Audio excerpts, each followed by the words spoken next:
Pat yourselves on the back. You did it. It's another Friday ahead of a loaded freaking weekend. What a time to be alive as a sports fan. What a time to enjoy a full weekend of football. And clearly where I'm at, and I know where Mack is in the country, it's a typical Saturday, rainy, gloomy, lay on the couch and watch football kind of feel outside. Also, you're probably getting that same rainy, gloomy, depressed kind of feeling if you're watching the Ryder Cup right now because we suck, and we'll get into that in a little bit. But it's a Friday edition of the Mack Arana Show. Plenty of stuff to get through and go through today. As you'll see on the bottom ticker there, thank you for joining us on this Friday. Feel free to comment along if you're watching along, and we'll get into all kinds of stuff. Vegas Mack, what's up? Oh, man, I'll tell you, it's a whole lot better than when I was talking to you last night. I mean, last night when I was talking to you during the game, our house got attacked by, I think, a pack of skunks. It was absolutely awful, Mike. The whole house stunk like skunk. And then I found out from one of my coworkers that their house kind of got attacked. So there's like a pack of skunks walking around town today. I don't know what's going on. Dangerous skunk gangs. You gotta watch out for them. Yes, not good at all. Apparently, NBC Universal and YouTube TV are in a pissing contest right now, and I'm getting the note across the top of my screen that YouTube TV could drop USA. Hey, guess what? I was forced to get Disney Plus and Hulu Plus, so if you drop USA, I've got it covered. I'm up to 9 streaming services now. Yeah, ridiculous. I mean, I don't care. It's what it is, but like I'm at 9, and I still won't buy Apple TV. Well, it's like I need some sort of visual aid to figure out where games are and what channel they're on. You gotta look. It's way too much. I mean, at some point, I'd like to see all these sports kind of figure it out and just kind of get on one, or maybe somebody just needs to develop a one big sports streaming network and kind of go all through that. That would be amazing. So we don't have to worry. Is it Apple tonight? Is it NBC? Is it CBS? Is it ESPN? Who knows, man? It's only a matter of time before somebody creates a freaking new one anyways. So I know. Or HBO decides to rebrand, That's and right. rebrand again and go back to basically HBO. And I've got a bone to pick, speaking of that. On the game last night, why in the hell, and yes, this is an absolute old man yelling at cloud moment about to happen here. Why in the hell can we not figure out how to get commercials and game volume the same? Oh, it's awful. Fiance and I, we like to watch games. We like to watch them loud. I mean, we have good equipment and devices in this house for a reason. We like to immerse ourselves in the crowd sound. And then you go to a commercial and it's like, hey, if you take this, you're going to have diarrhea and schizophrenia and headaches and vomiting and all that stuff. And bam! And now we're back to a game. Like, why can't we get it on the same damn frequency, people? Also, while you're watching along today, this is going to be kind of a wild train ride. If you hear my phone going off, apparently I needed to be reminded by the National Weather Service 72 times in about a 20-minute period this morning that there's a flash flood warning in effect in my area. So I have no control over that. I am about to open the window and throw it out if I get another one. But that being said, we got 2 weeks in a row here, Mac, where we've gotten some interesting, competitive, good finishes to Thursday night football. I think all of us, you can't not be excited about that. But the Seahawks continue to impress in a 23-20 win over the Cardinals last night, a game that was a blowout until the end of it. I'll get into my thoughts on this here, but this Seattle team, man, I talked about it in the preview video. I talked about it a little bit yesterday on the show before Crack joined me in the second half hour. And this Seattle team, they get after you. And they're doing it with the second lowest blitz percentage in the entire NFL. This is a Mike Macdonald team, and I think this is a team that's actually for real. I have to agree. I mean, I watched them a couple weeks ago when they put a good licking on the Pittsburgh Steelers. This is a fun team to watch, and again, who would have thought? They got rid of some of their better players, especially on offense. Some of their receivers, they brought in some guys, but this is a really good team. And like you said, it starts with good defense, and that's what they are. They're just solid from line to linebackers to safeties. The way they come at you, the way they attack. I mean, I was very impressed with the way you seen Kyler Murray get out of the pocket a little bit, and all of a sudden he takes off, and boom! They're so fast. They didn't allow Murray to do a whole lot of running. And then you go to the offensive side. Sam Darnold's proving that he's a pretty darn good quarterback. Maybe it's just not a system thing. Maybe he really is that good. I'm still kicking myself because and again, if you didn't see the half hour of the program yesterday, the second half hour with Bill Krackenberger, who is an absolute wizard, a legend when it comes to sports gambling, and hopefully that was some good information for some of our newbie gamblers out there. The one bet I didn't make last night, because I did this on Monday Night Football, Jared Goff's rushing yards prop was over a half a yard. And I got my chops busted a bunch last year in dropping quarterback rushing props. But, it is what it is, and the defenses are so advanced, especially at the early part of the season. I don't remember the exact number. I know it wasn't even quite 10. I think it was like 8.5 maybe for Darnold. One scramble, 24 yards. I mean, yeah. Some of these QBs, like they're deceptively fast. Darnold, Baker Mayfield, Brock Purdy is another guy who you don't realize how quick he is, and we won't get to see that this weekend against Jacksonville because he is not starting for the 49ers this weekend. But, yeah, I think your point on Darnold is dead on. I mean, he's got a good feel for that offense. He's got a good command of that offense, 18 to 26 for 242, an average of 9.3 last night. The one touchdown pass to A.J. Barner. I didn't get my over in Jackson Smith and Jigba's catches, didn't quite get to his yard total either, but you saw, again, not only do they throw the ball to Jackson Smith and Jigba, but they ran a couple of screen plays, a couple of pop passes to him, so, he goes out again, and it's another 90-yard day for Njigba as far as he goes on, 7 touches and basically 5 passing targets. I mean, he's turned into such a weapon for them, and Seattle's got a lot of guys you don't really know them as household names, but they've got guys that are effective in their system. Elijah Arroyo, A.J. Barner, Jake Bobo, Torrey Horton, I think is going to be a very, very good wide receiver for them as he continues to go. And they really haven't gotten Cooper Kupp going yet, Mac. No. Yeah, no, I was, it's kind of funny. I'll be honest with you, watching the game, it's kind of like at one point there was a play, it was a running play, and he kind of walked in and I was like, oh my gosh, they have Cooper Kupp on this team. It's like, I'll be honest with you, I kind of forgot that he was on this team because he just doesn't seem to be, he was the Rams, receiver for so many years. Like that was the guy. And he's like another piece right now, but that just goes to show you a little bit about their depth. But Mike, I'm going to turn the page on for you a little bit. Let's just kind of get into it. We live in the same state here where the Cardinals are, so we get bombarded a lot with Arizona Cardinals stuff. And you've made it known how much your feelings. Let's just start there. Your feelings on the quarterback of the Arizona Cardinals, Mr. Murray. I don't understand it, man. I mean, he goes 27 to 41 for 200 yards, 2 touchdowns, 2 picks. He was sacked 6 times, and we knew that was going to be an issue. A, because of the way Seattle runs their defense, but B, because the Cardinals' offensive line was very banged up. We know without James Conner there, that's really going to change some stuff. But, I'll give Kyler a little bit of a pass here just for a brief second because I'll get back to him. Okay. But, we heard with Drew Petzing and Nick Rawlis, the 2 coordinators for the Cardinals when they came in with Jonathan Gannon. It was the youngest staff in the league, and Petzing and Rawlis are supposed to be these whiz kids. All I've seen Petzing do when I've watched the Cardinals games this season is whiz down his leg. He's not a whiz kid. They don't throw the ball downfield. Before that final drive where they ended up tying the game, half of Murray's passes were behind the line of scrimmage. They don't throw it past 20 yards down the field. And yeah, Marvin Harrison, he had a big gaffe last night. He ended up redeeming himself, high pointed that ball in the back of the end zone, which was a fantastic catch. 6 for 66 for him, 7 for 52 from Trey McBride.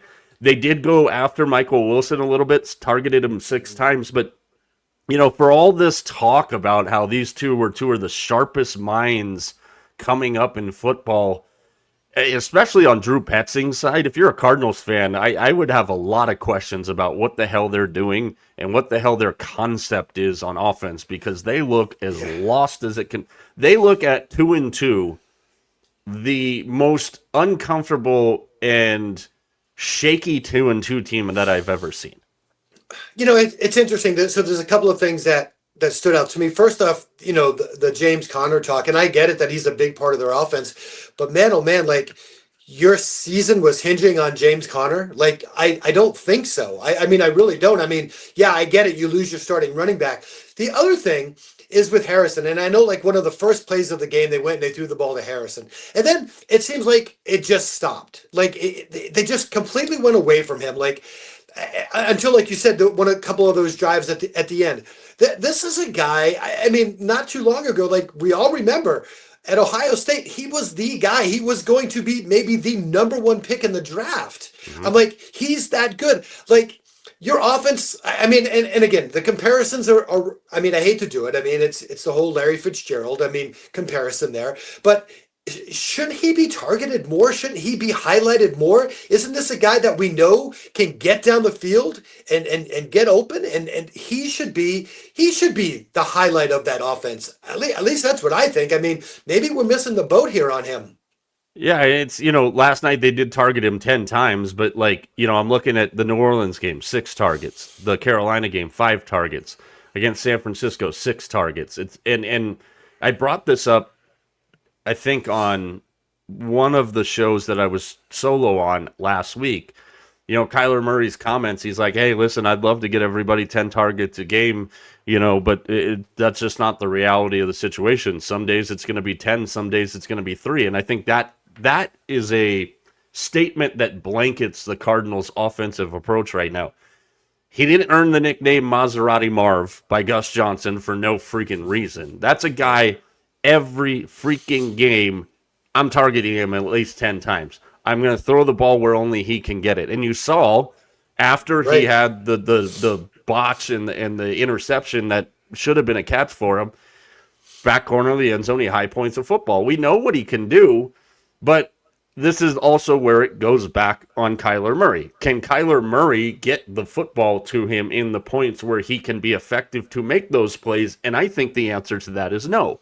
And the Cardinals are saddled with this huge contract for Murray that they probably should have never gave him. And I don't necessarily think that this coaching staff was super thrilled that they were saddled with that contract. And what do you do now? Because the more and more Kyler Murray goes out and the more and more he looks pedestrian at best, yes, like he did last night, the less and less you're going to get a team that wants to take any kind of possible trade scenario on with him. I mean, it is what it is. He's 742 yards on the season. He's got a QBR, and I don't put a ton of stock into QBR. I think it's kind of a bullshit stat, but his QBR is 47.5, 6 touchdowns to 3 interceptions. Obviously, the dynamics of what he does on the ground is a factor for him, but again, when you're paying a quarterback that much damn money, the last thing I want him to do is run around everywhere and get blasted. And, Murray is pretty effective. I still... To this day, the person that told me that when Kyler Murray scrambles, he looks like a toddler that stole his parents' phone, I can never not watch a Cardinal game and see that image. But this is a problem for them going forward. And I think a lot of it goes back to Drew Petzing and how they're calling this offense. I don't think they have a concept.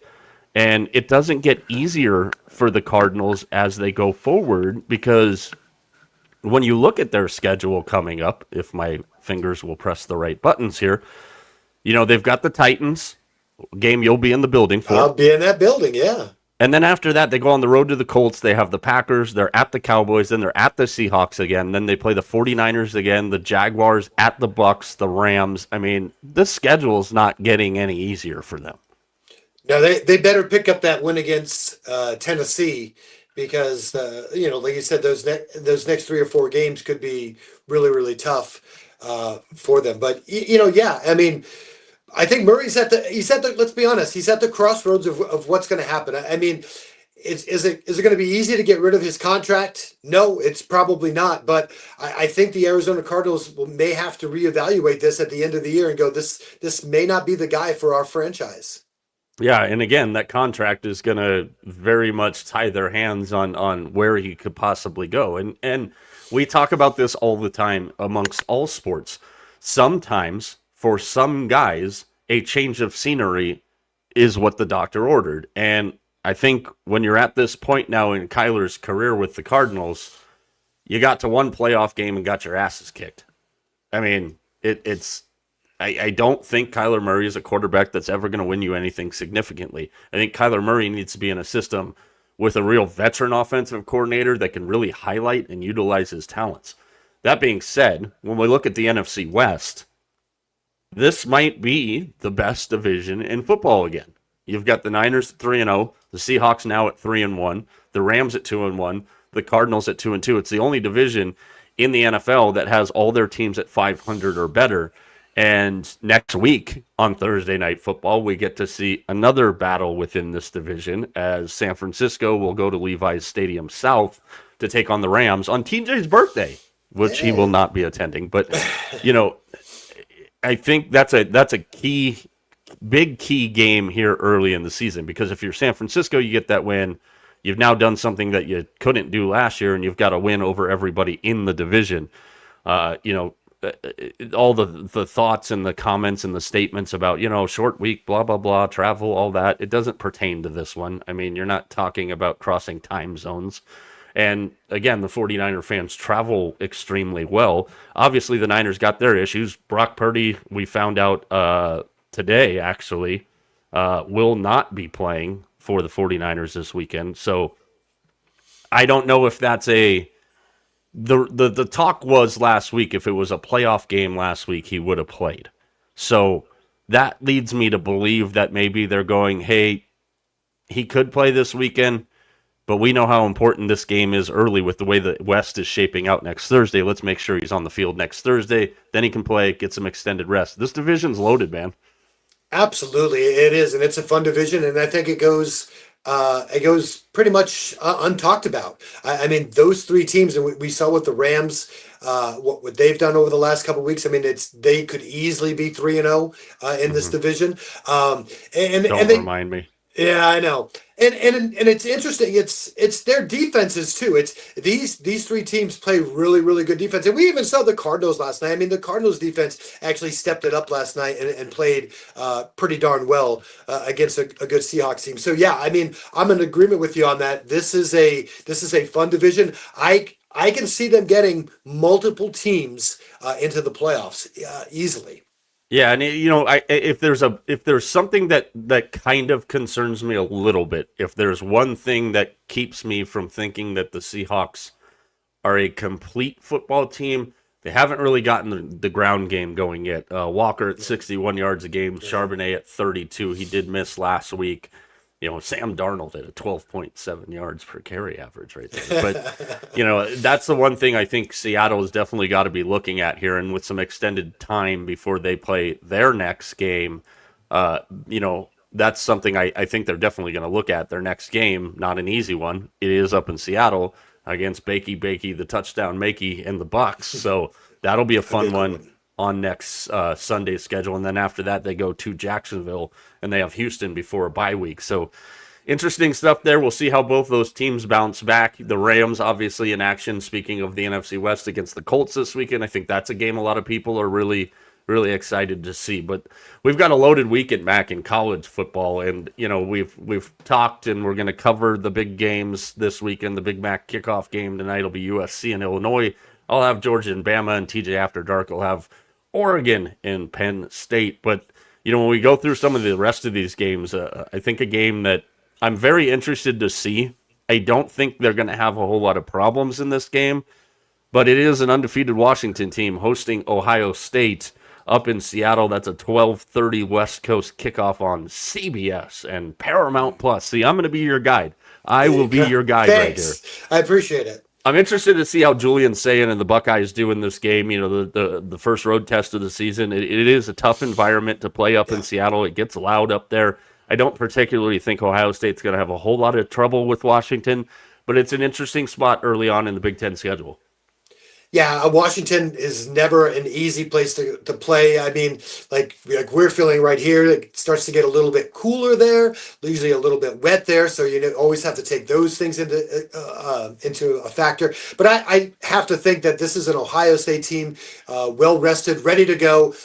We know they know their little gauntlets coming up. I don't think they're going to have any problem with this Washington team. I think this is going to be a nice, easy win for the Ohio State Buckeyes this weekend. Another big game in the 12:30 window, and a team that I'm kind of warm on, if you will, and it's Texas A&M against Auburn. Auburn coming off of that tough loss at Oklahoma. And this Texas A&M team, when you look into the advanced metrics, if you will, of their schedule, their quality of wins, blah, blah, blah, getting the big win at Notre Dame definitely goes a long way. I think this is a team that has the capability of winning the SEC, but they've got a tricky little 2-game stretch here before their bye week. I mean, when they play Florida, which is basically a bye week. But Auburn, this is also in that 12:30 window. I'm interested to see how Auburn kind of bounces back after that game last week and what Marcel Reed and the Aggies can do in this contest. Yeah, A&M, again, one of those teams, they've hit 40 points each of the 3 games that they played so far. And so we know defensively they're really good. If they're going to continue to put 40 points up on anybody, this is going to be a tough team. And we'll see. Auburn, like you said, kind of licking their wounds a little bit from last week. So again, another good early matchup. Wow, that almost came out weird. Another one in that kind of middle of the day matchup window here, a good game that I know nobody is talking about because of the quality of the rest of the games. That's Tennessee on the road in Stark Vegas. They're going to take on an undefeated Mississippi State team. We know about Tennessee under Joey Aguilar. They've got Chris Brazzell on the outside, who's off to a fantastic start, 25 catches, 426 yards, and 6 touchdowns. Stark Vegas is not an easy place to play. Your ears will be ringing from cowbells for weeks after you typically visit there. And this is a Mississippi State team that's very, very high on what they've done so far. Tennessee's defense still concerns me a little bit. You saw them come out like gangbusters against Georgia, and then you saw them falter late against Georgia. I'm not really sure what to make about the Vols' defense. We know they can score points. I think this is going to be a really fun game to watch. I do kind of lean towards Tennessee's side here, but a mistake or two and that crowd gets going and those cowbells start going faster and faster. I think this is a tricky spot for the Vols. I look at, Mississippi State, they pulled that game out against Arizona State. I'm trying to find like a little bit of a comparison. I think from an offensive standpoint, I think Arizona State offensively reminds me a little bit of Tennessee. Tennessee, I think, is probably a notch or two better, but along that same line, and that's a game that Arizona State probably feels they should have won. And so I kind of look at that. I think this is going to be an interesting one for Mississippi State, but again, I think Tennessee's going to come out. I just think from an offensive standpoint, I think Tennessee's going to be a little bit too much for Mississippi State. Yeah, and it's a tricky spot for the Bulldogs here too, because after this game they go to College Station, take on Texas A&M, then they do travel to the Swamp for whatever that's worth, and then they have Texas. So I think that's an interesting spot. We got a couple of good games on the schedule for tonight. Speaking of the aforementioned Arizona State, who we'll get to in a second, but number 8 Florida State, they're in Charlottesville to take on the Hoos, Virginia, 3-1 this year. And I think this is an interesting game because we know what's looming for the Seminoles, that big matchup with the Hurricanes. Chandler Morris, it seems like he's been in college football forever, is off to a really good start for Virginia. 1,050 yards, 8 touchdowns to 1 pick so far on this season. And I think there's a lot of people interested to see this game because this is really kind of the first test for Florida State. It is the first test for Florida State since that game against Alabama. Do they get caught looking ahead here? I don't think so. I think there's a moxie to this Florida State team. As I mentioned this morning, they would kind of be a long shot wild card pick for me to win a national title. Obviously, they have to get through Miami to do that, but I think this one's going to be fun tonight. Yeah, I agree with you. I think it's going to be fun. I mean, I think Virginia goes into that category. I think we can put a lot of teams in this category of, they've got some wins, but do they have any quality wins? Probably not really anything of quality. But I always think that for Florida State, like in this game, I know a lot of people say, yeah, it's a trap game. They're looking ahead. I look at it kind of the other way. I think they're looking to make a statement before that game against Miami and say, listen, yeah, we may not have played anybody either, but we put up 77 points and we did this. I think Florida State's coming out and going, listen, everybody laughed at us last year. We were 2-10 last year. We were terrible last year. All this stuff. I don't think there's going to be any letdown in this team. I think they're going to look to make an absolute statement and say, hey, Miami, look, we're ready. And if you haven't watched the Seminoles yet this year, one of the things that I talked about going into the season was the familiarity with Tommy Castellanos, the quarterback, and Gus Malzahn, the new offensive coordinator for the Seminoles. And they have some weapons on this team. And if you haven't watched the Seminoles play yet this year, you got to check this game out if you got the time tonight for freshman wide receiver Mackay Danzy. This guy's got 9 touches on the year, 4 catches, 5 rushes. And he's got 300 yards. He's averaging almost 30 yards a touch and has 5 touchdowns already. That's the creativity where you've got a guy in Danzy who is a wide receiver, but he's got 5 carries for 173 yards out of the backfield, jet sweeps and whatever you want to go with. He's got 4 receptions. He is a fantastic player. He's only a freshman. And I think the creativity that Gus Malzahn brings to the table, and we know Gus is one of the brighter offensive minds in all of college football. I was going to say, if you can remember, what Florida State football used to be. I mean, I know but like it's one of those things. Like this Florida State team reminds me of the teams of the past. They really do. They get it done on defense. They're just they were always, their calling card was always their offense. Yeah, absolutely. So that's going to be the first game tonight. There is 3 games tonight, but we're not going to waste your time or breath on Houston kicking the living crap out of Oregon State. But the other game tonight, right down the street from me, well, not right down the street, but you get the point. Great quarterback matchup in this game with Josh Hoover for TCU and Sam Levitt for Arizona State. It's the 24th ranked Horned Frogs at Mountain America Stadium in Tempe to take on the Devils. 3-1. We just talked about that one loss that ASU's still kicking themselves about. I think this game's going to be a lot of fun. Obviously, I think a lot of us are expecting kind of a shootout here in this one because these are 2 high-powered offenses with 2 very, very talented quarterbacks. Yeah, I mean, I would be shocked if this game. I was trying to look what is the over in this game? 54 and a half. I mean, I would you be shocked if you hit that at half? I mean, really? No. I mean, these 2 teams have that capability. Blackout, from what I understand tonight at ASU, so Appropriate. Appropriate. Yeah, this is a fun game, and I mean ASU's already been through a couple of really tough games. We said the Mississippi State game, the game last week at Baylor. I mean, I don't really think ASU has hit their stride. I mean, Levitt's been good. He hasn't been great. I think I kind of really expect more from him. This is going to listen. That the atmosphere at ASU for football is usually really, really good. This is going to be a fun game to watch. Even with, I mean, basically, I think this is the game that sets the table for our Saturday and our Sunday. Oh yeah, this is going to be absolutely fun. Yeah, absolutely. I totally agree with you. And Raylick Brown and Kanye Udo have done a great job manning the reins at the backfield for Arizona State, which was one of our big questions with the loss of Cam Scatterbo. And it's like I see the offense for Arizona State kind of getting ready to start rolling here with TCU. I mean, we don't really know what to make of TCU yet, other than Hoover is a tremendous quarterback, and I think that's an excellent point. This one really does set the table for that monster Saturday, and yeah, the environment down there is going to be fantastic, and we all expected a lot out of Sam Levitt, and I think he's only at 61%, average of 6.3 yards at completion, nowhere near what he was able to do last year, but I think we also had to give the Devils some grace here in figuring out the new form of their offense without Scad. And this could be one of those games that really kind of gets them rolling and gets them moving. And TJ's talked about it. The Big 12, I think, is a highly underrated conference this year, and this is one of the premier matchups within that conference. And and remember, ASU didn't really get started until about this time last year. I mean, they did not get off to a good start last year, and then they kind of found a little bit of their footing. So again, maybe that's just a trend for this for ASU.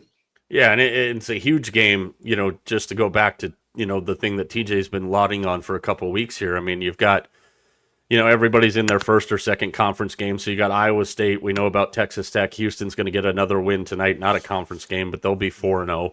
And then you've got Arizona State and TCU comes in 3-0. ASU, obviously, the 3-1 that we've talked about there. But you've also got BYU that's undefeated. You've got Kansas. It looks like they're kind of a little resurgent this year as well. I mean, this conference is loaded at the top, and this is a key one for positioning in this conference as the league moves forward deeper into that schedule. So a lot of fun stuff. You have no excuse not to have your table set, as Mack just said, for a big, big weekend on the college gridiron.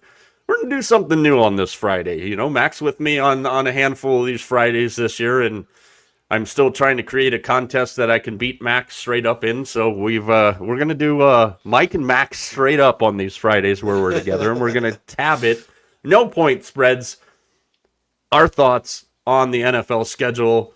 And, by the way, I know everybody was so excited to hear this news that Rio de Janeiro will host a 2026 regular season game, marking the third in Brazil in 5 years. It won't be on that Friday because of the TV Sports Broadcasting Act, because Labor Day is a little bit later. So it's going to be randomly in the schedule at some point. I know we all love that. Speaking of games that we all love, let's get Do we know started. what channel that's going to be on? Can we get That is going to be on Peacock, Flix, plus the Ocho. Jeez, get the Ocho, yes. Let's get started, though. Speaking of international games, with our straight-up picks here, Vikings and Steelers from Croke Park in Dublin, Ireland. Interesting game here. We talked about the Steelers the other day. What Steeler team is going to show up both on offense and on defense? The Vikings looked really good last week against subpar competition from the Bengals, but Carson Wentz now in charge. Will he keep the job? I think a lot of us think he will. I'm interested to see which team shows up here. I do think the Steelers defense has heard enough of the chatter, the Joey Porter situation. Is he going to play? Is he not going to play? That's a big deal here, but I think that the Steelers defense gets after Carson Wentz. Straight up, I'm going with the Steelers. I've kind of changed. I've kind of gone back and forth on this game. I really thought Minnesota was going to win this game. I just think this part, like I said, I've dubbed it the reunion tour this year. I think it means a lot to Pittsburgh to play where the Rooney's, heritage is. I think Pittsburgh finds a way to win this one. I'm going to say it's going to shock you on a field goal. Chris Boswell's leg needs to be sent to the Hall of Fame. Just his whole damn leg. Man. All right, so there's our first one. Let's go on to the second one. The Atlanta Falcons return to home after a dreadful beatdown by the Carolina Panthers. Still doesn't sound right to say that. Gosh. To take on former Falcons quarterback Marcus Mariota, because Jaden Daniels will be out again. Terry McLaurin is out in this game.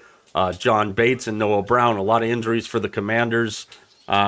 Pretty fairly good bill of health as far as the Falcons go. A.J. Terrell, their cornerback, will be out again with a hamstring injury.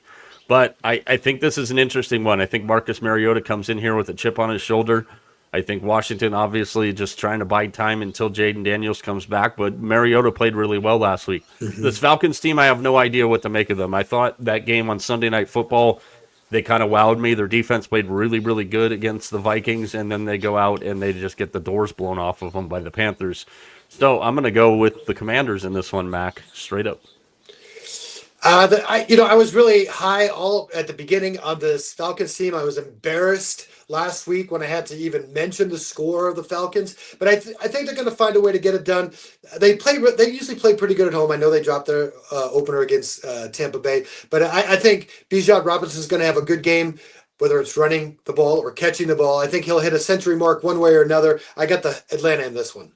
All right, next one we go to Highmark Stadium in Orchard Park, New York, for the New Orleans Saints and the Buffalo Bills. I think the only question in this game, not to waste any time. I mean, we're both picking the Bills here. And whether you're doing it or not, I just did it for you. The only question in this game is: does Buffalo cover the 15.5, and does Buffalo go over the combined point total for the game by themselves, which is 47.5? No intrigue here. It's Buffalo all day long. Yeah, and I'm not going to let the cat out of the bag yet, but our listeners will want to be watching this game for other reasons as well. But yeah, Absolutely. Buffalo. Absolutely. Browns and Lions, interesting. Back in Detroit, the Lions seem to have found their swagger, especially on Monday Night Football. The big road win there. They take on the Browns, who are 1-2, coming off of that big win against the Packers here. And I don't think you can overlook the Browns if you're the Lions, because their defense is going to battle you. Interesting over-under total in this game, 44.5. That may or may not come up on the Sunday spread. And I'm really interested to see this Lions high-powered offense against this very, very good Cleveland defense that they give up less than 250 yards a game. That being said, it's also indoors, and we've seen this Lions team, when they get their swagger and they get going and they get rolling, they're really tough offensive strain to stop. I think it'll probably be close for about a half, but that Lions offense, I think, is going to be too explosive even for the Browns defense. Yeah, I think even a bad day or an off day for the Lions offense is going to be too much for the Cleveland offense to handle it. And yeah, I mean, this Cleveland defense is really, really good. I mean, this game could, be in the low 20s, even in the teens, from a Cleveland standpoint. But I would have to take Detroit in this one as well. Rory McIlroy from way downtown. We're going to get to the Ryder Cup here in a little bit, I but can't wait. this has got the making of a freaking bloodbath. Panthers and Patriots from Foxborough, our next one. Interesting matchup here, because Patriots, they haven't looked bad, but they haven't looked great. Carolina's looked pretty good in their 3 games. The mad, furious comeback against the Cardinals, the pounding last week of the Falcons, and we see this a lot with these younger teams when they get going. Teteroa McMillan has been every bit as advertised for Carolina. The only thing he hasn't done yet is score a touchdown. 14 receptions for 216 yards so far for the Panthers. And I am going to take the road team here. We see this all the time with these younger teams. They get a little bit of swagger and it kind of gets them going. And I think this is a good spot for them after that game. I think New England, again, they're still trying to figure some stuff out with Mike Vrabel, and they'll be fine. But I kind of like the Panthers in this game. Yeah, I mean, the Patriots, their one win is a road win in Miami. That never happens. They're 0-2 at home.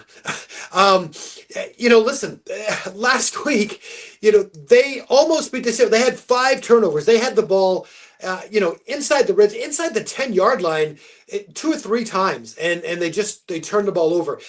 Honestly, they should have won that game. I don't think the Patriots, as bad as their record indicates, I like New England in this game. Next one is going to be an interesting one because it's the debut of Jackson Dart for the New York Giants as they take on the freight train that's been the L.A. Chargers. I almost said San Diego. The L.A. Chargers at MetLife, the debut of Jackson Dart. I'm very interested to see this one because I want to see, and obviously very well planned by the Giants that he's going to start at home. I think is the second he takes the field, that place is going to go crazier than it probably has in the last 3 years, because let's be honest, to be a Giants or Jets fan right now, it's been pretty miserable here. I think this is a tricky spot, and if we were going with point spreads and totals, again, these are all just straight up head-to-head me versus Mack here, but I think if we were going with point spreads and totals here, I love the under in this game. It's moved down from where I got it at 44.5. It's at 43.5.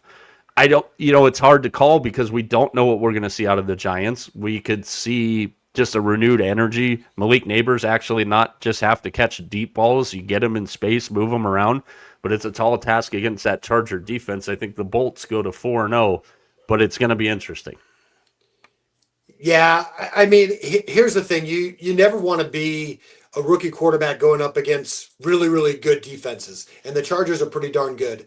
I think this is what the Giants fans want. This is now you hit the start button on the Dart era in New York. I mean, and listen, I love watching the Giants because our boy Cam is there, right? I mean, we love watching Scatterboo play. I mean, we watched him last year at ASU. I just don't think the Giants are going to have enough against this Chargers defense. I like the Chargers in this one as well.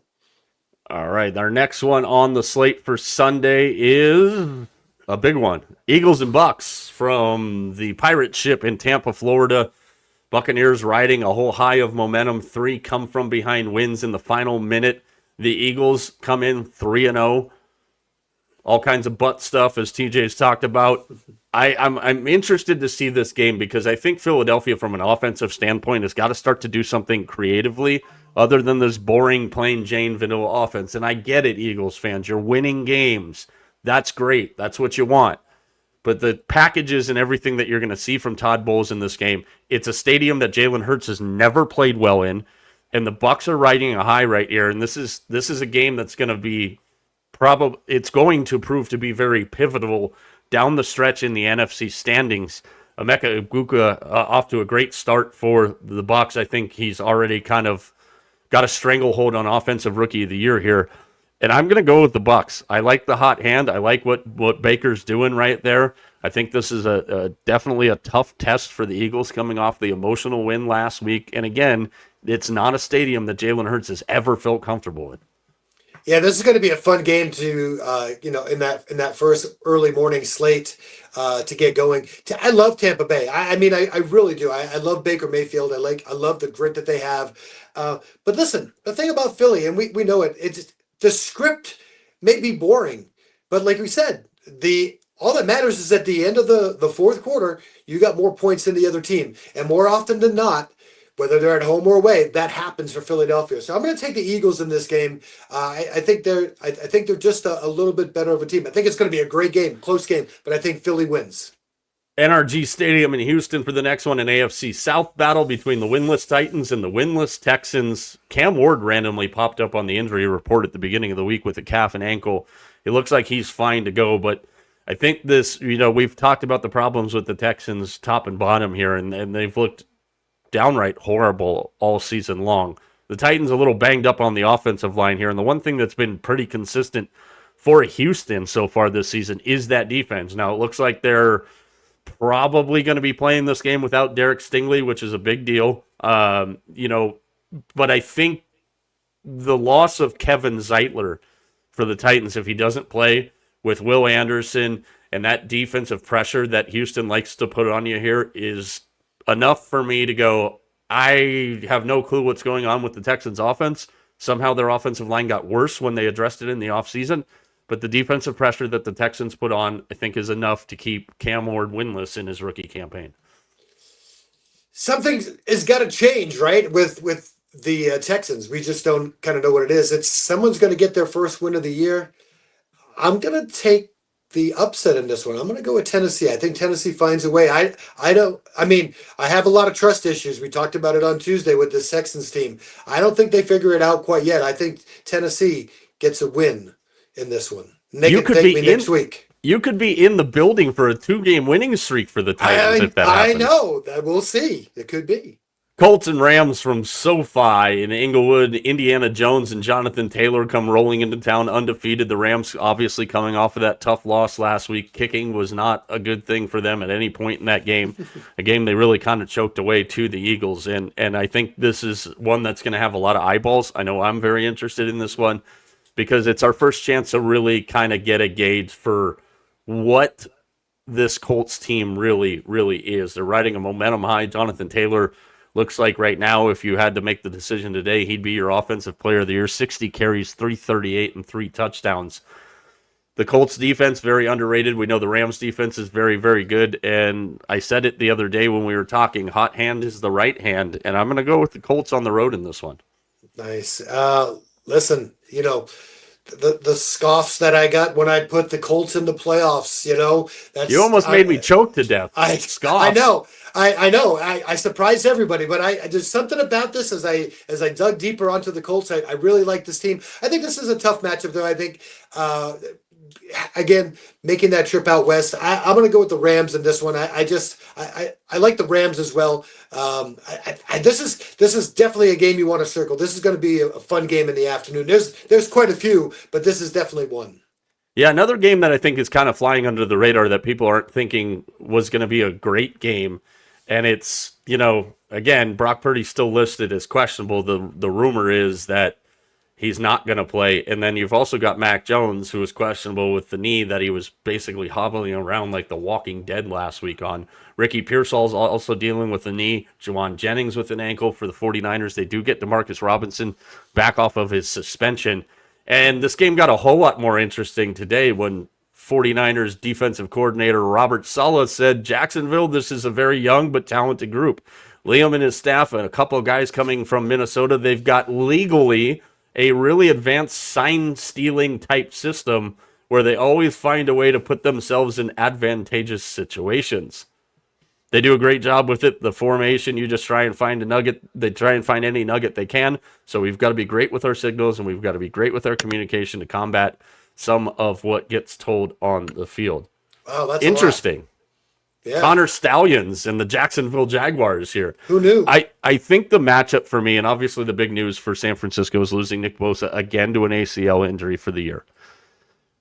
But people kind of overlooked this move. A, the drafting of Mykel Williams. B, the signing of Bryce Huff, or the acquiring of Bryce Huff, where Philadelphia is paying most of his salary. Trevor Lawrence, we've talked about him ad nauseum on this program. And is he going to live up to the hype? Will he? Won't he? They had a tough one last week that they had to win at the end. Wins are wins against the Texans. I think the 49ers defense makes life miserable for Trevor Lawrence here. I think it's going to be an ugly, physical kind of rock fight. But there's something to be said with all the injuries for this 49ers team to be 3-0 going in. I think they're 4-0 coming out. All right, I'm gonna light the candle one last time. I can't believe I'm going to say this.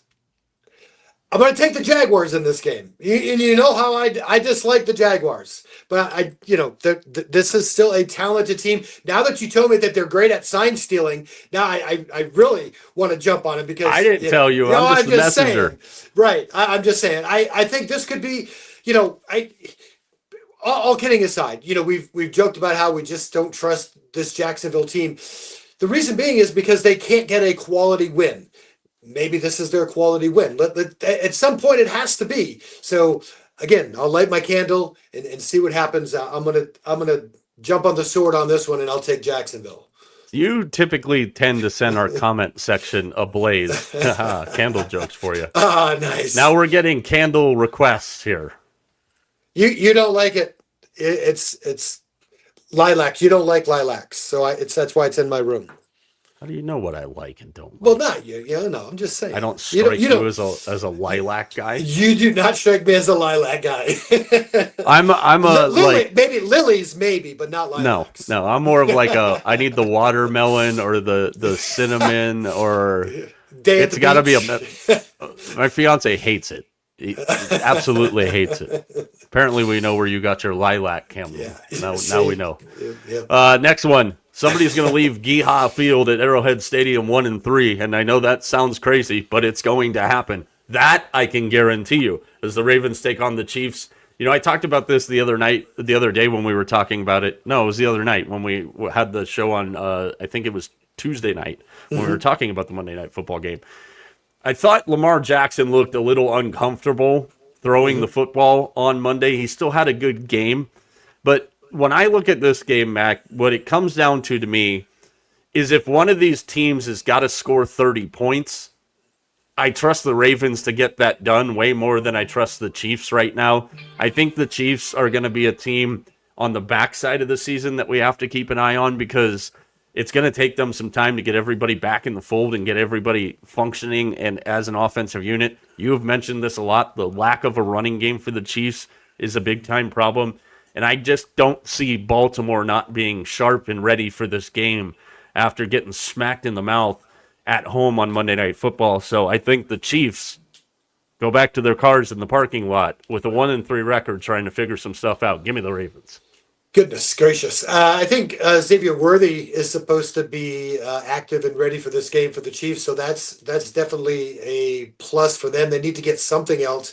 It doesn't help their running game, but at least it gives them a little bit more offensively. But I have to agree. I mean, we can say what we want about the Ravens from a defensive standpoint, but from an offensive standpoint, like you said, they're putting up 40 points every game.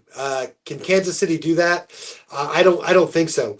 So I'm going to lean towards Baltimore in this game, but I can't believe the Chiefs are going to be 1-3 if that happens. That's just, it's crazy.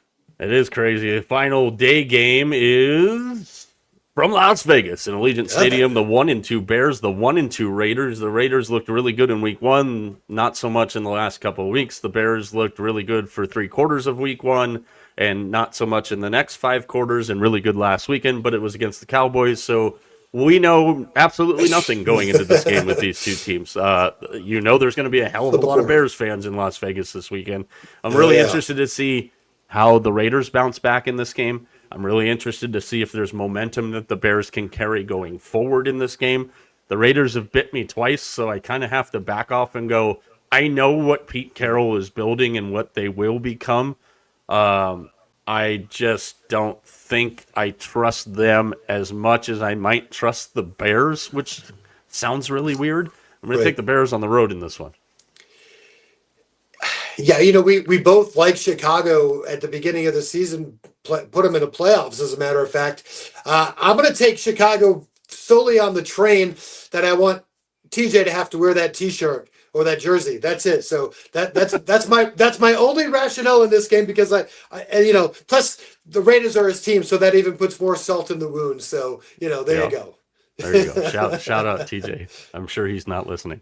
Sunday Night Football, Packers and Cowboys. We talked about this game the other night, so I don't think we need to belabor the point a whole lot. I will say this. I was trying to find a way where I could reason with myself that the Cowboys might actually have a chance in this game. I can't. I just can't. I can't do it. I mean, I thought it was the interesting thing is obviously Micah Parsons' return. He still has the suite at the stadium because they wouldn't refund his paid in full for the suite. Classic Cowboy move. That's not the first time it's happened. So calm down, Cowboys fans. There was a situation with the Colts a few years back. Kind of the same thing here. I just can't find a logical reason where I could reason with myself to say that the Cowboys can win this game, even taking the +6.5. But I will be very closely watching one guy under center for Green Bay. And this is your opportunity to pick apart a bad defense and show everybody that you are what they say you are. I'm taking the Packers with a very close eye on what the hell Jordan Love does this weekend.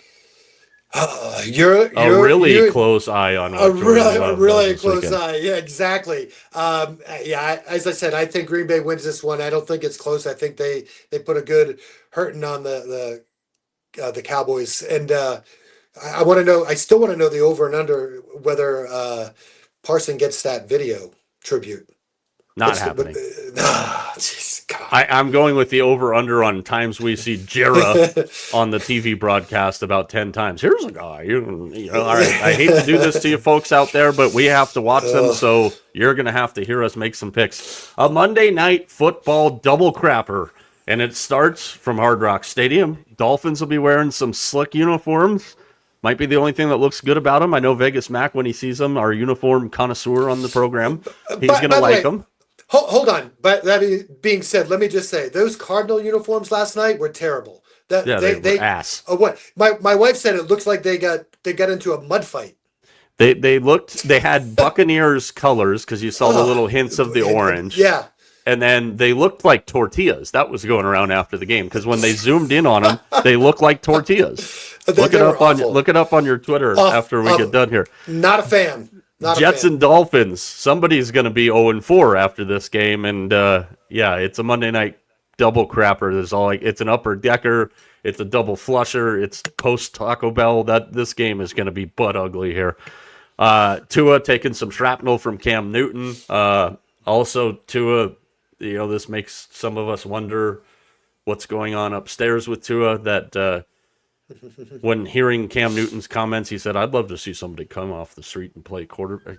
Tua, you're not helping yourself, bro. I like the moxie of the Jets, and I think this Dolphins situation is pretty damn bad. I mean, I'm not saying anything that's out of nowhere there, and because I need to have something to root for in this game, I'm going to take the Jets as road underdogs. I am going to bet them on the money line as well because I need to have some reason to actually be interested in this game. Hey, Mama Mack with the jokes. Flipping awful. Well, we're talking about the Dolphins, even though she was talking about the Cardinals. Well done. Give me a pick for this game. You have to because I just had to. Yeah, all right. And you know what? It's too bad. You're not going to probably remember this, Mike, because you're not as old as I am. But man, I remember when this was like the prime game, Jets and Dolphins. You know, the Dan Marino. You know, they'd be 100 points scored in this game. This was so much fun. I got a lot of reasons to take the Dolphins, so that's where I'm going. All right, the final one, which at the beginning of the season on paper looked really good. Nobody anticipated it would be Jake Browning's Bengals against Bo Nix and the Broncos. And I'm going to be honest, I think this game might be actually a little bit better than people think it is in looking at it on paper. I know recency bias. We talk about it all the time. Cincinnati looked absolutely horrible against Minnesota last week. But the Broncos haven't looked a whole lot better either in their 1-2 start to the season. The Bengals, believe this or not, like they actually come in with the better record in this game. I think we're seeing a little bit of a sophomore slump kind of thing with Bo Nix, but with Denver's defense, that's going to be able to cover a lot of that as he gets more comfortable here in his second season. It's hard to beat the Broncos at home, especially on a primetime game. I can't reason with myself a way that the Bengals win this game. If they do, it'd be huge for them to start 3-1 without Joe Burrow, but I got to go with the home team here. I'm taking the Broncos. This would have been a fun game if Burrow was playing, but listen, going to Denver, Mile High, we all know that takes a lot out of you. The Broncos defense is really, really good. I just don't see it.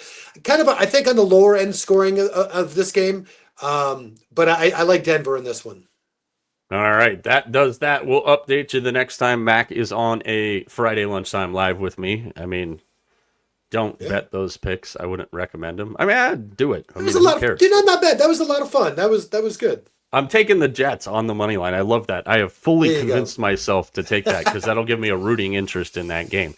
Speaking of rooting interest, there's a lot of teams in Major League Baseball rooting for each other and help from unlikely allies this weekend as we've got 7 teams fighting for 3 spots. We've got 2 wild cards and 1 division up for grabs as we enter the final weekend of the season.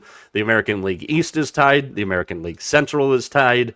And does anybody want to win? Again, I asked the same question I've been asking for 3 weeks. Does anybody want to win the 3rd wild card spot in the National League? Well, the Diamondbacks might want to do that. Mack picked the Diamondbacks to go. And here's the layout for the Diamondbacks. It's that simple. They play the Padres this weekend. If they go 3-0, they need the Mets and the Reds to go 1-2 or worse. If they go 2-1, the Mets and the Reds have to be swept. So the Diamondbacks, again, we talked about their tough schedule going in. You had a very interesting point that I think you nailed on the head about the Diamondbacks and how they put themselves in their position. So I think in reality we have 6 teams battling for 3 spots, and the Diamondbacks don't have anybody to blame, Mac, but themselves. Yeah, that second game Tuesday night, I think it was against the Dodgers. They had the bases loaded, tie game, extra innings, bases loaded, 1 out, and couldn't get a run across. Ended up losing it in the next inning. So, you hate to say the season. You play 162 games. How can you say a season comes down to 1 inning, 1 game? But man, sometimes that's the way it is. But and here's the thing: when the Diamondbacks go back and look at the season, obviously they're not going to look at that 1 game. And my son Jonathan, he'll tell you the reason the Diamondbacks aren't in the playoffs would be those 18 or 19 games that the bullpen has blown through the course of the year. It's amazing that one franchise for their entire existence, and we talk about the same damn problem pretty much every year with the Diamondbacks. It's their bullpen. I need Matt Manti.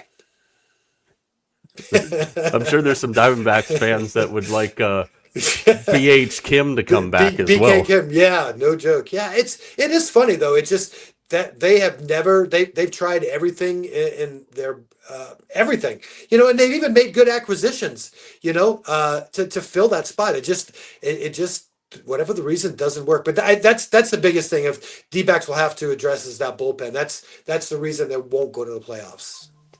Yeah, so when we look at the American League, there's a lot more up for grabs here. We'll get back to the National League wild card, which is essentially just a race between the Reds and the Mets at this point. But the drama really comes in the American League. We've got both of those divisions that I mentioned, the Central and the East, are tied. The Guardians do hold the tiebreaker over the Tigers. The Guardians have the Rangers this weekend. The Tigers have the Red Sox, and the Red Sox still have a little bit of positioning, if you will, to kind of focus on here. You brought up a good point the other day, and I think it was dead on. Cora is managing for the postseason. They're in a spot where they look good. So when you look at the pitching matchups for that Detroit-Boston series, Casey Mize and Kyle Harrison on Apple TV Plus tonight, Mac, your favorite. Oh, thank you. Yes. Undecided for the Tigers against Connolly Early for the Sox on Saturday. And then that series will finish with Tarek Skubal against undecided for the Sox on Sunday. And I think that's very conveniently done by Cora because of what you said the other day. And, this is the other bad news of this scenario for Detroit. They could sweep the Red Sox and still not win the Central because of that damn tiebreaker that they lost to Cleveland. All Cleveland's got to do is be even with the Tigers, with the Tigers here to get the job done. And you look at this on Sunday. I just read the pitcher for Detroit on Sunday. They're going to probably have to throw Tarek Skubal because they're still in a fight with both Houston and Cleveland.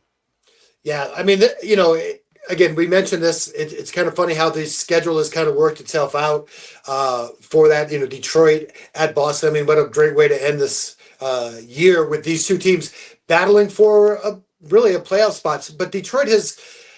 Here's the thing. We have to understand the Red Sox magic number is 1. So they need 1 win or 1 Houston loss and they're in. So we got to kind of keep an eye on that. They play the Angels. So, the Red Sox game will be over by the time that one starts. So it's going to be interesting to see if the Red Sox win tonight, how they play out the rest of that series against the Tigers. I mean, for the most part, like you said, I think the only way the Tigers can do anything is they got to sweep. So this is going to be a fun season. The other thing is we talk about the Yankees. Who do they play? They play the Baltimore Orioles, who, again, now for the second year in a row, this is a disappointing team. But that rivalry between Baltimore and New York, would the Orioles love to win 2 or 3 in that series and not let the Yankees clutch the East? Shut your mouth, because I have a bet that says the Guardians and the Yankees win their 2 respective divisions, and we've gotten this close. Now, in the Yankees side, they have to outplay the Jays over the final stretch here. Toronto's in Tampa. Adrian Hauser and Shane Bieber's the matchup there. The aforementioned Yankees and Orioles, Trevor Rogers and Will Warren tonight. It's really interesting when I look at this, because then you look at the other key games tonight. Cincinnati's at Milwaukee, Zach Littell and Quinn Priester. Milwaukee really doesn't have anything to play for at this point, and they don't have to rest anybody because they get the extended rest, so they're going to be okay there. And then Houston's in LA to play the Angels, and anybody in the AL West, if they can drive the stake through the Astros, that's what they want to do. Houston's going to roll out Jason Alexander. The Angels will throw out Kyle Hendricks. You can get in for the low price of $8 tonight in that one. Obviously, Arizona and San Diego. Again, I said this the other day, and for those that weren't with us the other day, absolute shout out to the Miami Marlins, who technically are still mathematically alive. I don't have another hour to read to you how they get into the postseason. I don't know why I actually read it this morning. I was more confused when I was finished than before I started. But the Marlins moved Sandy Alcantara's start back to make sure he could pitch against the Mets, and the Marlins would love for nothing more than to screw the Mets, and I got to give them credit in a season that, again, is still technically mathematically alive, but they moved this start back purposely to get him on the mound in this game tonight. Brandon Sproat will go for the Mets. I think that's absolutely awesome. I mean, this is a team that had a nice little streak. They started off terrible, had a really nice streak in the right before the All Star break. Actually, almost got to 500. I mean, they were really moving that way, and then of course, reality set in. But this is a team that's got pitching. I mean, that's for sure. I mean, we talked about it. We actually said we thought the Marlins would be the key team at the trade deadline because they had so many pieces that we thought they were just going to ship off, and they're like, hold the phone. We're good where we are. And yeah, I love when teams, people don't understand. 162 is a lot, Mhm. plus spring training. I mean, it's a lot, for these guys to be really putting the pedal to the metal in this last weekend. I mean, again, a tip of the hat to the Marlins. That's awesome. Yeah, and again, the key part here, the Reds enter tonight's play one game behind the Mets. The Mets have to finish a full game ahead of the Reds because the Reds have the tiebreaker over the Mets. So plenty of fun stuff there. Obviously, a couple more things to keep an eye on this weekend. We know the American League MVP debate is going and going strong right now. Can Cal Raleigh get to 62 home runs? And I think if he does get to 62 home runs, I think it's his MVP. I think that's literally what he's going to have to do to get it. That would tie Aaron Judge back in 2022 for the most home runs in a season in AL history. If you look at the betting odds, it's Raleigh with the advantage right now, but I'm very interested to see how that plays out. I love Aaron Judge. Nothing bad to say about the dude other than his twin Arson Judge that almost played for the Giants. But I think we're going to see some of the voters kind of lean towards Cal Raleigh here because it's new and it's been a fantastic story. Right. I mean, if you haven't seen it, I mean, you got to go YouTube or MLB wherever they have the highlight. When he hit that 60th home run, you had the Mariners were close to clinching. The entire place was chanting MVP, MVP. And then he hits the home. I mean, you watch it. I'm not gonna lie, I got goosebumps. I mean, I thought it was great being a catcher. I love that fact. But I mean, and then they clinched. I mean, listen, Seattle's a special sports town. Let's be honest. I don't think they get the credit for being the sports town that they are. And we've seen it with the Seahawks. But listen, when Seattle baseball is good and those fans get pumped up, that's a tough place to play, and that's a fun place to play. But that was absolutely great. I think Cal's going to get some of the sentimental votes. I mean, I just do, like you said, because it's a great story. I mean, I think from a number standpoint, Judge is probably still better, and this is kind of a no knock on Aaron Judge. I mean, listen, dude, you are probably no, you are the best player in baseball right now. There's no doubt about it. The torch has been given to you, and nothing. I mean, he shouldn't be dinged just because somebody had a good year. I Mhm. mean, and so yeah, I mean, it's that big. If you just took out the names and put the numbers up there, I think Judge would win. But I think some of the heartstrings will give it to Cal because it's a special year. People will say, "Well, it's Judge. That's what we expect." Well, but you know Yeah. what? It's not. It's what he's doing is not normal. Yeah, no, it's absolutely not normal. Couple other pieces here, and then we'll talk about the massacre that's happening at Bethpage. All Yes. eyes in baseball this weekend on Gino Suarez of the Mariners as he sits at 49 home runs. If he gets to 50 this weekend, that will set a new Major League Baseball record for the most players in a single season at 50 home runs or more. Obviously, we know Raleigh's the league leader at 60. Kyle Schwarber right behind him at 56. Shohei hit 54, and Judge is at 51. So if they can do that this weekend, the four guys hitting 50 home runs was done back in 2001, back in 1998. Gino Suarez can set Major League history and be the fifth member of the 50 home run club. Your boy, Rafael Devers for the Giants, has a chance to play in 163 games this year, which would make him the first player to play in more than 162 games in a season since Justin Morneau of the Twins in 2008. He has to play all three of the remaining three games for the Giants. Finally, this last piece here, this is personal. I want the baseball gods to do whatever they have to do to get Willie Adames to hit 2 home runs this weekend. The Giants haven't had a 30 home run hitter since you know who. I need Willie Adames to get to that 30 home run mark. Devers has done it, but he didn't do them all with the Giants. We need Adames to get 2 more home runs because I think the curse of the 30 home run hitter has plagued this franchise for so long, and I'm tired of hearing about it. He sits at 28 going into the weekend series against the Rockies. The problem is it's in San Francisco. So if he can get 2 more home runs, the curse will be lifted. We can go on to next year, and Buster Posey, I trust.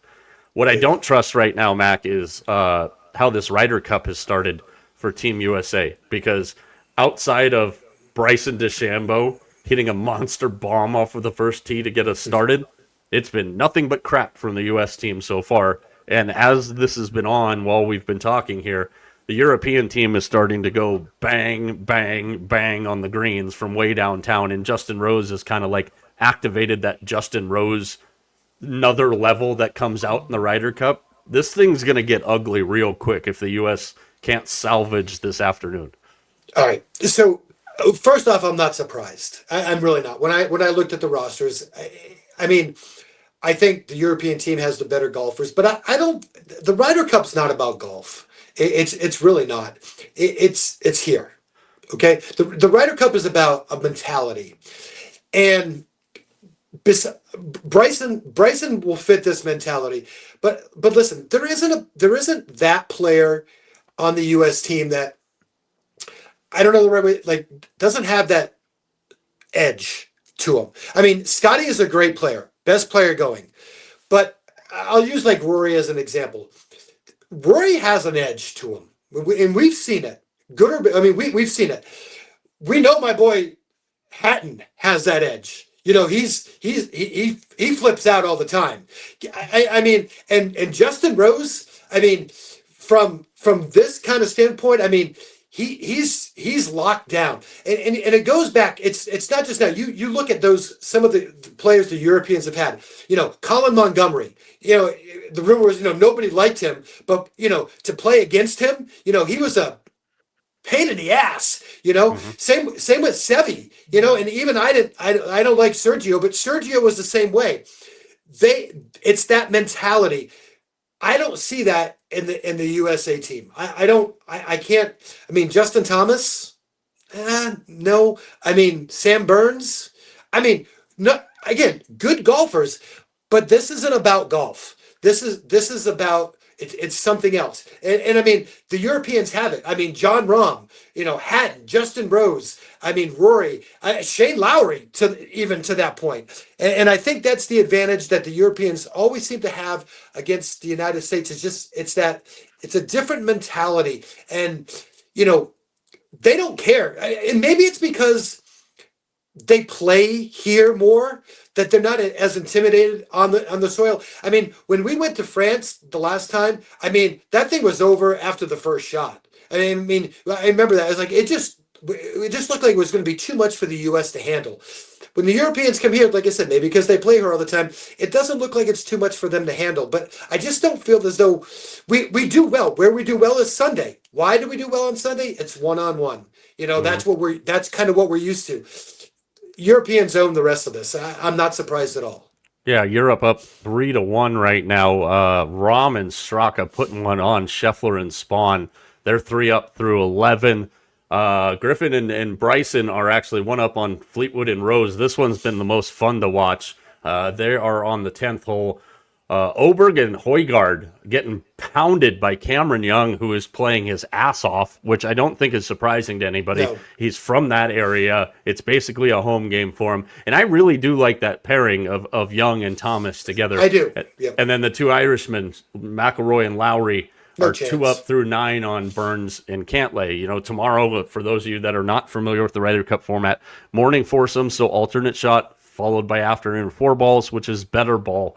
I'm interested to see how Captain Keegs rolls out Cameron Young throughout the rest of the weekend. But as this thing has started here and looking at what's happening right now, we might be in a position where the U.S. might have to sweep on Sunday to get the job done. And maybe that's a little bit of an exaggeration, but they're going to have to win 3 out of every 4.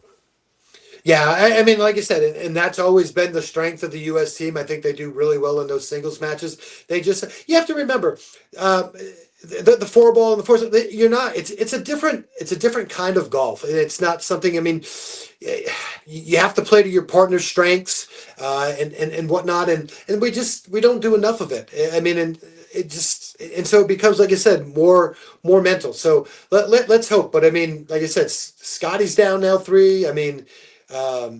Justin Yeah, Rose just threw an absolute freaking dart, probably about 8 feet on his approach here. he's It might not even. It might not even be 8 feet now that I saw it again.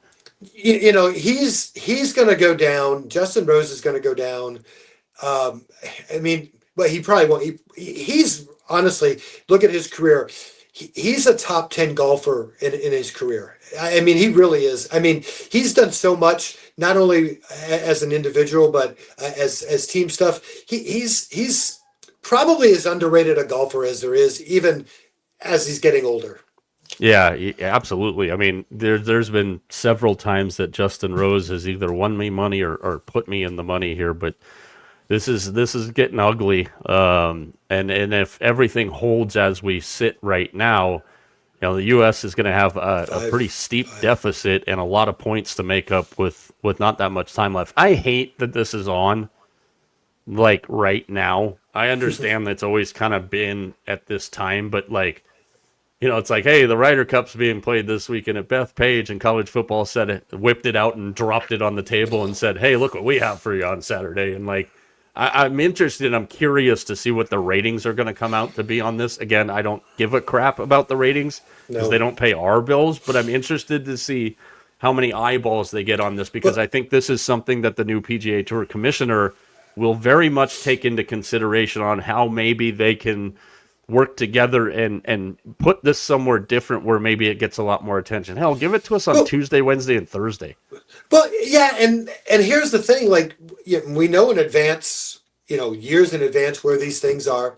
Yeah. Why did we wait 3 or 4 weeks after the season as well?